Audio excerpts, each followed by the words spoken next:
안녕하세요. 윌리엄 레이입니다. 김정일과 자신의 신성을 부정하는 김정은. 오늘은 최근 김정은 사진에서 이상한 부분을 지적하는 것 대신에 최근에 이제 김정은이 북한에서의 선례를 깨면서 자기 아버지와 자기 권위를 깎아내리는 듯한 모습을 보이는 것에 대해서 말씀드리겠습니다. 다른 나라 같으면 권위를 깎아내린다고까지 할 수 없는 행동이지만 북한의 정치는 최고 지도자를 신성시하는 신정 정치라고 해도 과언이 아니므로 북한이 지금까지 전례로 봐선 상당히 이례적인 일들이 이제 두 가지가 최근에 발생했습니다. 하나는 이미 많은 분들이 알다시피 금강산에서 선임자 타령을 한 거예요. 이거는 이제 뭐 몇 분이 방송을 했죠. 이게 아직 뭔지 모르는 분들을 위해서 해당 보도문을 복사해서 올립니다. 자, 이거는 조선중앙통신 보도문입니다. 경애하는 최고령도자 세계적인 명산인 금강산에서 건설장의 가설 건물을 방불케 하는 이런 집들을 몇 동 꾸려놓고 관광을 하게 한 것은 대단히 잘못되었다고.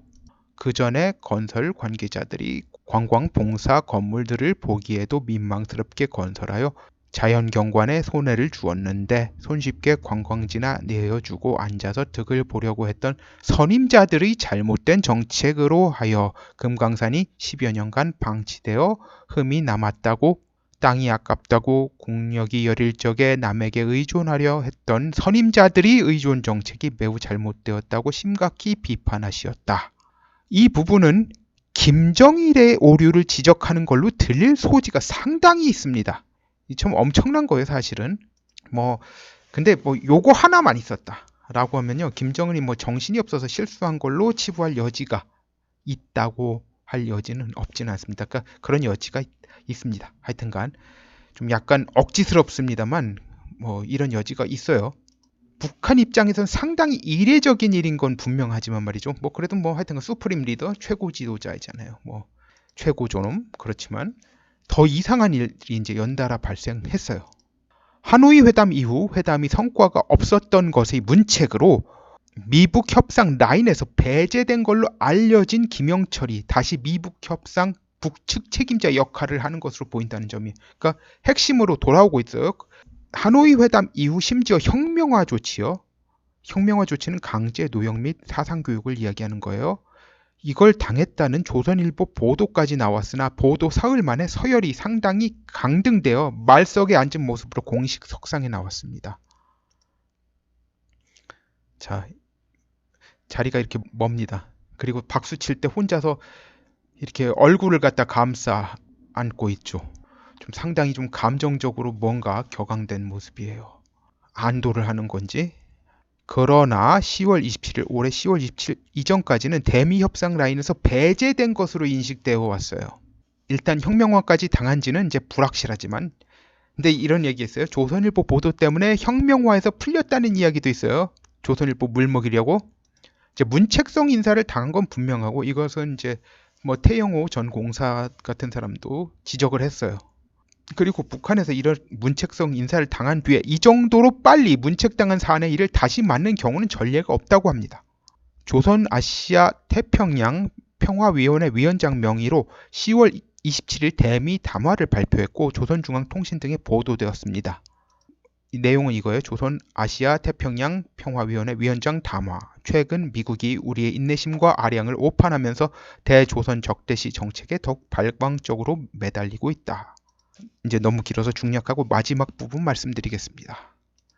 미국이 자기 대통령과 우리 국무위원회 위원장과의 개인적 친분 관계를 내세워 시간 끌기를 하면서 이 해마를 무난히 넘겨보려고 생각한다면 그것은 어리석은 망상이다. 나는 영원한 적도 영원한 벗도 없다는 외교적 명구가 영원한 적은 있어도 영원한 친구는 없다는 격언으로 바뀌지 않기를 바란다. 좀 상당히 강하죠. 김영철은 이제 아까 그 사진에서 보이는 행사에서 호명된 12명 중 10번째로 호명되었는데 당 서열이나 이런 모든 서열에서 상당한 강등이 있었음을 보여주고 있습니다. 북한 당국은 김영철을 비롯한 하노이 협상팀에 대해 대대적인 검열 숙청을 진행한 것으로 알려졌습니다.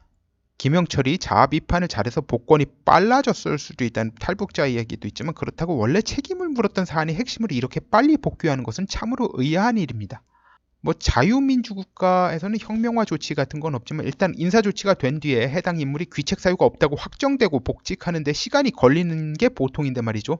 그리고 여기서 김영철이 책임질 일이 없다고 하게 되면 김정은의 권위는 그만큼 실추되는 겁니다. 사실 김정은이 오판으로 상황이 그리 된 것이지만 김영철이 이제 책임자로서 스케이프가 이제 희생양으로서 김정은 책임을 대신하는 의미가 있는데 이렇게 김영철이 대미 협상의 핵심적 역할에 빨리 복귀하면요 희생양으로서의 의미는 없다고 봐야죠. 김정은이 스스로의 권위를 깎은 거나 마찬가지입니다. 김영철이 영어를 잘한다는 소리 들은 것도 아니고요. 그렇다고 외교 협상가도 아닌 작전 전문가인 군인인데 반드시 그 자리에 김영철이 필요하다고 하면 이해가 되지 않죠. 뭐 강석주나 한성열 같이 그 사람들은 베테랑 직업 외교관인데다가 영어도 엄청 잘하고요.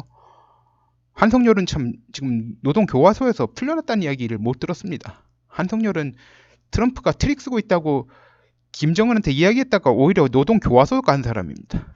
북한 나름의 충신인데요. 충원을 하다가 이제 결국은 이제 뭐 노동교화소에서 이제 뭐 나오면 최소한 몸이 상당히 많이 망가져서 나올 수밖에 없다고 합니다. 하여튼 그런 곳에 갔어요.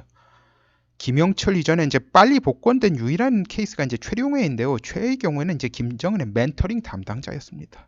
일종의 사부 역할을 한 사람이었고요. 어떻게 보면 준 김씨 일가입니다. 김씨 왕조 로얄 패밀리에 이제 속하는 사람이나 마찬가지예요. 준으로 준. 거기에 준하는 사람이에요. 그래서 그런 특권을 인정받을 여지가 있었습니다만 김영철의 경우는 도저히 그 정도가 아니죠. 게다가 얼마 전에는 이제 김계관 북한 외무성 고문까지 미국을 압박하는 담화를 발표하게 했는데요. 김계관의 경우에는 2016년 5월 이후에 외교 일선에서 옆으로 물러난 사람입니다. 외무성에서 나온 사람이에요. 뭐 무슨 외교위원회 뭐 그런 데서 일을 합니다만 결국은 외무성 있는 사람도 아니에요.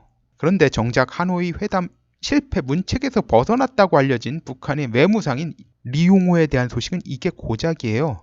리용호 외무상이 체코 국경절을 즈음해 28일 토마슈 페트리체크 체코 외무장관에게 축전을 보냈다고 조선중앙통신이 보도했다. 이게 끝이에요.